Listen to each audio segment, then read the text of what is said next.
나는 거꾸로 질문해보고 싶어. 그러면 통제가 허용되면 어디까지요? 내가 얼마 전 영상에서 내가 이런 댓글을 보고 되게 어이가 없었는데, 자, 해외 롱디된 지 일주일째인데 워터밤 문제로 어제 헤어졌습니다. 친누나의 여사친, 남사친과 간대요.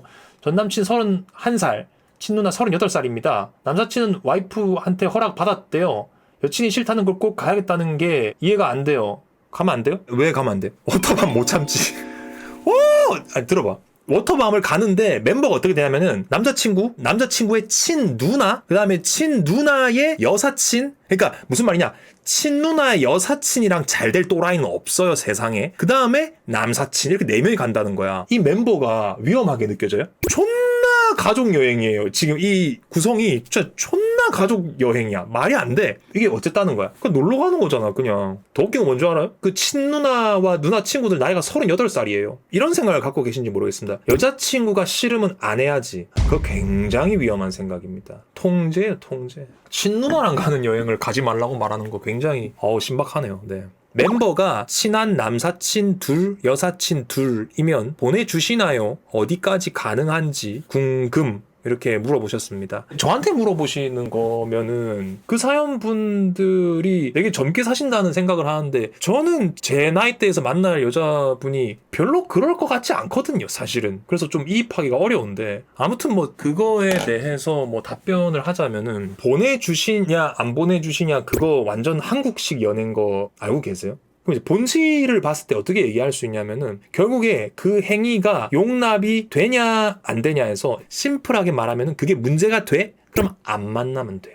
이게 어렵다는 건 압니다. 이게 너무 무식한 결론이라는 것도 인정합니다. 근데 나는 원론을 말하는 거야. 나의 연인이 내가 용납할 수 없는 행동을 한다고 하면은 그 사람을 안 만나면 돼요. 원칙이 그래요. 서로 조율한다라고 얘기를 하죠. 맞습니다. 관계는 조율하는 게 맞겠죠. 근데 내가 항상 이 얘기를 할 때 이쪽도 극단적이고 이쪽도 극단적이라고 느끼지만은, 말하고 싶은 거는 한국식 연애는 억압을 용인하는 부분이 굉장히 강해요. 연락 문제도 그렇고, 여사친, 남사친이라는 말이 또 왜 나왔겠어요? 그러니까 이 사람을 소유하게 됨으로써, 그것도 이제 옳은 표현이 아니지만 이 사람을 소유하게 됨으로써 내가 이 사람의 인맥을, 내가 이 사람의 뭐 연락 빈도를, 내가 이 사람의 여름 휴가를 통제할 수 있다고 생각해요. 많은 사람들이 한국식 연애를 통해서 그런 것들이 가능하다고 말해요. 그러면은 내가 아까 말했던 거, 안 맞으면 헤어지세요, 이 말이 그런 사람들한테는 굉장히 극단적으로 들릴 겁니다. 나는 거꾸로 질문해보고 싶어. 그러면 통제가 허용되면 어디까지요? 내가 얼마 전 영상에서 내가 이런 댓글을 보고 되게 어이가 없었는데, 오마르님은 핸드폰 열어보는 거를 이상할 정도로 싫어하시네요, 뭐 이렇게 말하는 거야. 무슨 그런 과거가 있으신가요? 난 그런 과거 없거든요. 근데 나는 범죄가 싫다는 말을 허락식이나 받아야 된다는 사실이 굉장히 신선하더라고요. 그러니까 자기의 불안을 감당하기 싫으니까 범죄를 저지르고 그 범죄가 괜찮다고 말해요. 선생님, 그건 범죄예요. 그러면 내가 교통사고가 나야 음주운전을 비판할 수 있는 거예요? 차에 치여보셨나봐요, 오마르님. 다리라도 부러져 보셨나봐요. 음주운전 하는 사람 되게 뭐라 그러시네요.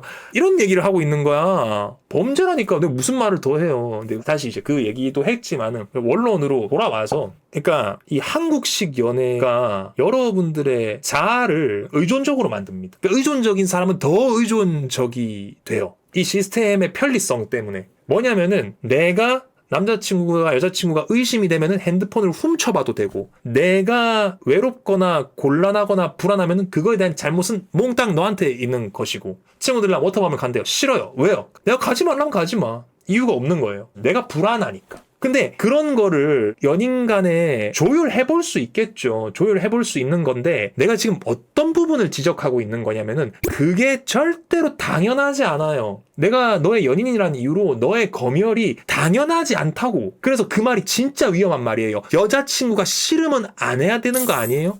그러면은 싫으면은 옷도 이렇게 입으면 안 되고, 말도 그렇게 하면 안 되고, 연락도 자주 해야 되고, 내가 보고 싶으면 와야 되고, 여사친이랑 만나서 커피 마시고 밥을 먹어도 너한테 죄인이 돼야 되고, 이 모든 것들이 그 말 한마디면 가능해요. 내 말이 법인 거예요.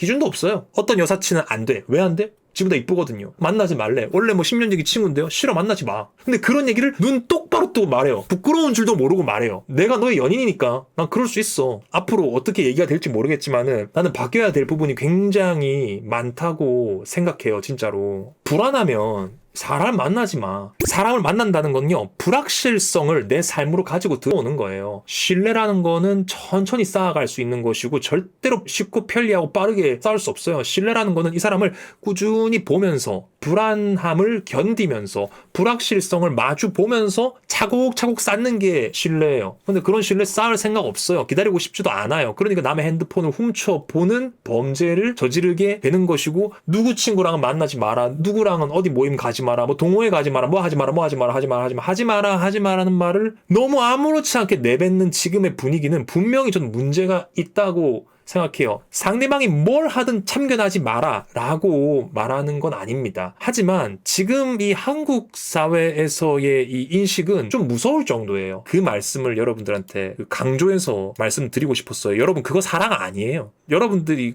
하는 그거 사랑 아니에요.